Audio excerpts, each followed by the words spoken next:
অনেক উচ্ছ্বাস আর উদ্দীপনায় শিক্ষার্থীদের পুনর্মিলনীতে মুখরিত হাজারীবাগ স্কুল অ্যান্ড কলেজ প্রাঙ্গণ। স্বনামধন্য এই শিক্ষা প্রতিষ্ঠান থেকে যেসব শিক্ষার্থীরা শিক্ষা শেষ করে গেছেন তারা আবারও একসাথে মিলিত হলেন অতীতের মধুময় স্মৃতি বিজড়িত কণ্ঠে। আজকে এখানে দাঁড়াই কথা বলতেছি, এটা কিন্তু মুখের কথা না, এটা শুধুমাত্র আমার টিচারদের অবদান। এই মিলন মেলায় দীর্ঘদিনের সহপাঠীদের কাছে পেয়ে অনেকেই হয়ে ওঠেন আবেগে আপ্লুত। আমি স্যার ম্যাডামদের কাছে কখনোই এই কৃতজ্ঞ এই ঋণ কখনো ভুলতে পারবো না। স্কুলে আসার পরে সব টিচাররা যখন আমাকে জড়ায় ধরছে, মানে এই আনন্দ আমি ভাষায় প্রকাশ করতে পারবো না। সবাইকে দেখে খুশির চোটে কান্না এসে পড়েছে আমাদের। আর একটি মানবিক ও ন্যায়সম্মত সমাজ প্রতিষ্ঠায় এ ধরনের পুনর্মিলনী আয়োজন জাতীয় জীবনে জরুরি বলে মনে করেন হাজারীবাগ গার্লস স্কুল অ্যান্ড কলেজের শিক্ষকবৃন্দ।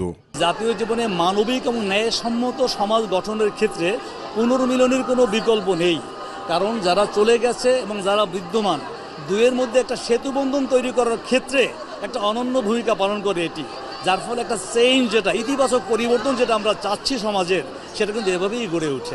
পুনর্মিলনীর মাধ্যমে আমাদের যেমন সেই প্রাক্তন যে স্টুডেন্টরা ছিল তারা যেমন এখানে আসতেছে, আর আমাদের নতুন স্টুডেন্টরা ওদের সাথে জয়েন করছে, তো সব মিলে আসলে পরিবেশটা খুবই সুন্দর চমৎকার হয়েছে।